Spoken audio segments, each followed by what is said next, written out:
Perusahaan Yusuf Kalla diperiksa Kejaksaan Agung terkait kasus dugaan korupsi pengadaan tower PLN. Wow, SB panik dong. Saat ini tim penyidik telah menemukan peristiwa pidana dugaan tindak pidana korupsi pada proyek pembangunan independen Power Production Fast Track atau program tahap 1 dan pengadaan tower dan konduktor transmisi tahun 2016 pada PT PLN, yaitu dengan ditemukannya fakta-fakta perbuatan melawan hukum atau penyalahgunaan kewenangan, kesempatan atau sarana yang ada padanya kira jabatan atau kedudukannya. Berdasarkan fakta tersebut, perkara tersebut telah dinaikkan ke tahap penyidikan sesuai dengan surat perintah penyidikan nomor PRIN 39 F2 FD2. Pak Jokowi juga berani sama keluarga-keluarga kuat seperti keluarga Cendana dan keluarga Bakri. Oh iya, satu lagi keluarga kuat yang diusik pemerintahan Pak Jokowi adalah keluarganya Pak Yusuf Kalla, mantan wakil presiden kita. Ternyata sekarang presiden yang dibilang krempeng, pelongo-pelongo, kelemar-kelemar, ternyata dia punya nyali buat nagih. Nggak takut ngadepin keluarga-keluarga kuat tadi. Bukan cuma nagih loh, Satgas BLBI ini juga berani nyita tanah dan kekayaan lain dari para pengutang itu. Ini dari Alex Tam 878 Kejagung melakukan penyidikan kasus dugaan korupsi pengadaan tower transmisi PLN tahun 2016 yang lalu. Diduga PLN mengakomodir permintaan Aspatindo sehingga mempengaruhi hasil pelelangan dan pelaksanaan pekerjaan yang dimonopoli PT Bukaka, perusahaan milik keluarga Yusuf Kalla. Ini bahkan Kejagung geledah perusahaan milik keluarga Yusuf Kalla. Heran saya, lebih cepetan Kejagung loh dalam merespon seperti ini.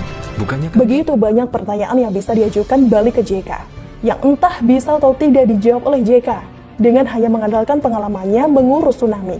Saran JK itu sungguh berbahaya. Bisa bikin masyarakat tambah bentrok dengan aparat. Ini JK mengusulkan hal yang baik, yang lebih baik, atau mau membenturkan masyarakat dengan pemerintah. Semua bantuan sosial dari negara sudah dihitung oleh Presiden Jokowi dan jajarannya dengan cermat dan juga akurat. Hanya saja pemerintah harus jelas dan bisa menjelaskan kepada masyarakat kenapa warnanya merah putih. Ini pemikiran apa sih gitu? Ini kan sama kayak mantan kita marah-marah sama kita, ngomel-ngomel dan bertanya, kenapa istrimu bisa hamil? Ya masa mau kita jelasin gitu? Konsekuensi dari pernikahan ya hamil gitu.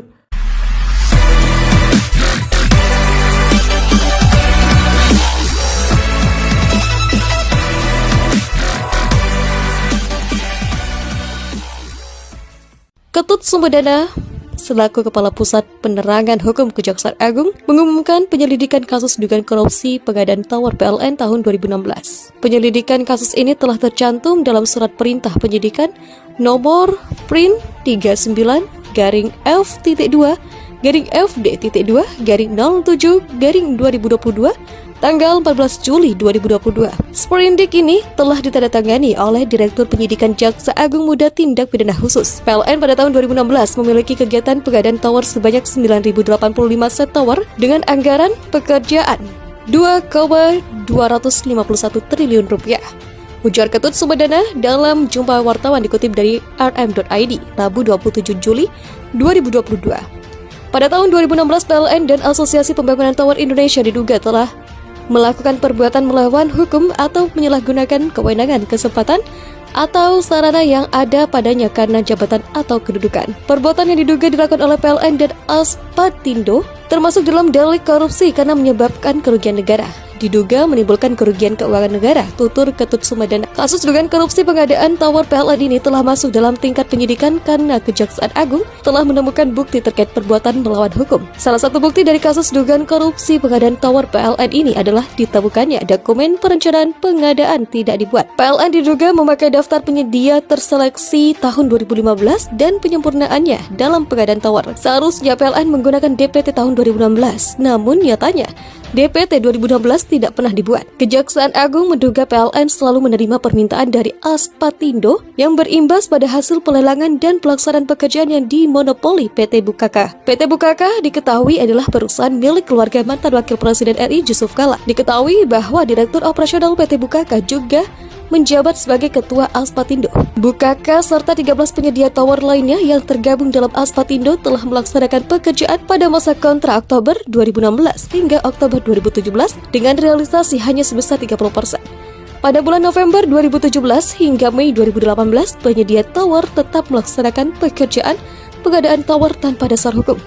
Kondisi ini mengharuskan PLN untuk melakukan addendum kontrak pada bulan Mei 2018. Kontrak tersebut berisi tentang perpanjangan waktu kontrak selama 1 tahun. PLN diketahui melakukan addendum kontrak kedua yang digunakan untuk menambah jumlah pekerja. Awalnya hanya terdapat 9.085 tower, sekarang menjadi lebih dari 10.000 set tower. Karena proyek belum selesai, maka perpanjangan waktu pekerjaan menjadi sampai bulan Maret 2019. Kejaksaan Agung juga telah menemukan penambahan 3.000 set tower di luar kontrak, serta addendum antara PLN dengan kontraktor. Penyidik Kejaksaan Agung telah mendatangi 3 tempat terkait kasus ini, yaitu kantor Bukaka, rumah, dan apartemen milik seseorang berinisial SH. Penyidik akan memeriksa 12 saksi guna memperkuat pembuktian tentang kasus dugaan korupsi pengadaan tower PLN ini. Pemeriksaan saksi dilakukan untuk memperkuat pembuktian dan melengkapi pemberkasan, pungkas Ketut Sumendana. Berikut ini beberapa nama yang telah diperiksa oleh Kejaksaan Agung pada Senin 25 Juli 2022. MD selaku General Manager Pusmangkam PLN Kantor Pusat tahun 2017 hingga 2022, C selaku Kepala Divisi LCM PLN Kantor Pusat tahun 2016, dan NI selaku Kepala Divisi SCM PLN Kantor Pusat tahun 2021. SBY gak usah ngomong, entar dosamu dibongkar sampai tidurmu tidak tenang. Pidato SBY sebelum ditolak koalisi Jokowi sangat jauh berbeda dengan pidato setelahnya, apalagi menjelang berkoalisi dengan Gerindra DKK tambah Sedeng bin Gawur. Sebelum ditolak, SBY berkomitmen akan ikut mendukung segala program pemerintah dan memperbaiki yang perlu diperbaiki. Tetapi setelah ditolak dan merapat ke koalisi, SBY menyerang Jokowi dengan data yang salah. Entah ketularan kampret, entah memang dia sebenarnya mbah kampret. Hanya dia dan kampretlah yang tahu. SBY tidak sadar bahwa tanpa penelitian berbasis data sekalipun rakyat sudah tahu bahwa pemerintahan SBY penuh cacat celah. Hambalang menjadi saksi mati yang lantang bahwa pemerintahan SBY tidak becus.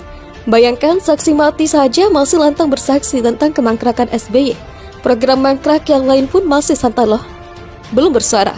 Kalau SBY masih saja keras kepala, mengompori dan menggiring opini, program mangkrak yang tidak sedikit itu akan bersuara lantang mulai dari bendungan, pelabuhan sampai jalan tol.